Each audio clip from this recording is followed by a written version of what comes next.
So it is nighttime and I'm doing the Anma, which I do every night because I love it and I believe in it. And the Anma is just this little funny tool that is created to loosen up fascia and generate circulation and blood flow, which is good for all skin cells and fat cells, the fibroblast. It loosens up just everything. And it's when you think about it, it's just a great thing to do at nighttime before you put on your skincare because it really helps the skin be receptive to receiving the nutrients from the skincare.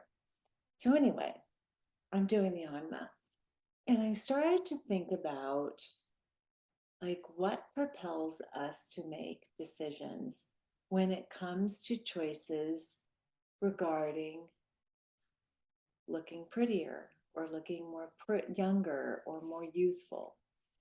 A couple videos back, I asked a simple question. What were your goals in aging? Like, we need a goal, right? I'm an esthetician. I had a goal. And so I had my end in mind. And from that, I knew, okay, I've got to go to aesthetic school. I need to work with specific doctors that I align my belief system with. And so everything that I have done in my career has been very strategic and laid out. Well, aging is very similar. We can't just like throw caution to the wind and go, oh, I'm going to do the thread lift because the thread lift's supposed to be good and that's going to make me look younger. And I'm going to do, the VI peel because that's going to create more cellular regeneration. And we read things and we think, oh, this is really great. But if we do too much, there is a look of too much. And that look is a hardened skin, and that is a kind of a toughened stratum corneum that honestly is doing its job. It's just protecting you against all the harsh elements that you're throwing at it. So, why do we choose what we choose? What triggers us? And I listened to this amazing talk. It was a TED talk, and you can also find it if you Google the dopamine jackpot, right? And his name is Sapolsky, Sapolsky. And he talks about, he's a professor and probably far more, probably a department head by this time at Stanford. And he talks about the dopamine jackpot. And dopamine is something that we all deal with like, excitement. We seek the excitement, we seek the anticipation. And he really talks about it using gambling insofar, but or the anticipation of winning. And I couldn't help but listen to this talk, thinking about the anticipation of a better outcome. So let's reverse a little bit. I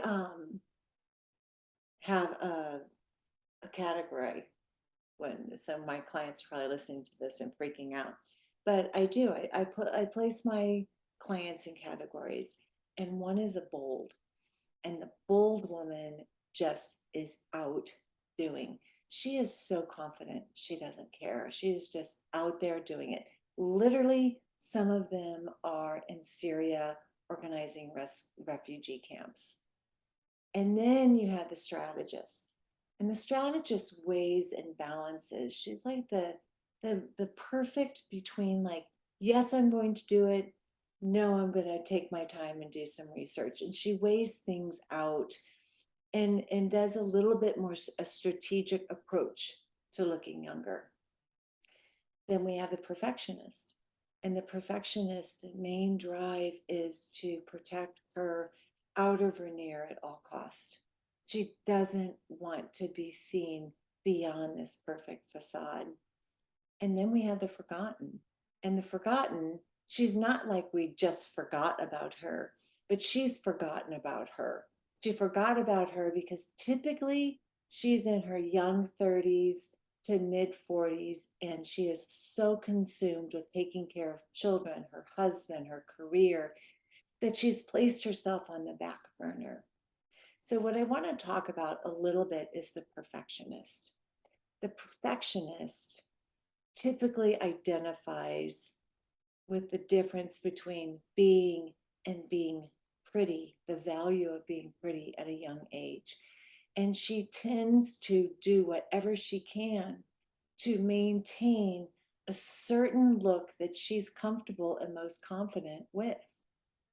And so when I heard this talk by this professor at Stanford, it really struck me: is the beauty industry based upon a dopamine hit? I mean, when this professor talks, he talks about the the anticipation being the dopamine spike, not the result. So let's play this out, right? We're going to go get our lips injected. Now, I personally know I've gotten my lips injected before. I look like an absolute freak for 3 to 4 weeks. It just never, like, I've had friends that do it. They look amazing. Me, I just look like a freak. So that's enough for me not to want to get my lips injected again. However, for some, the anticipation that maybe the outcome will be different is more exciting than the actual result. Now, here's the thing: the dopamine is the highest in the question of what the result will be. So in gambling, right, you're playing blackjack and you get a 4. And so you take a hit and now you've got a king and now you're at 14, right? Do you hit again, knowing you might go over, you might get a 10 and be over? Or do you stay safe?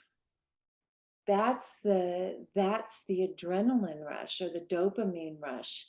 And in beauty, it's very, very similar. So we do a surgery and we're really anticipating a good outcome, but sometimes it isn't a good outcome. And one would think theoretically or logically, wow, she probably would hold back.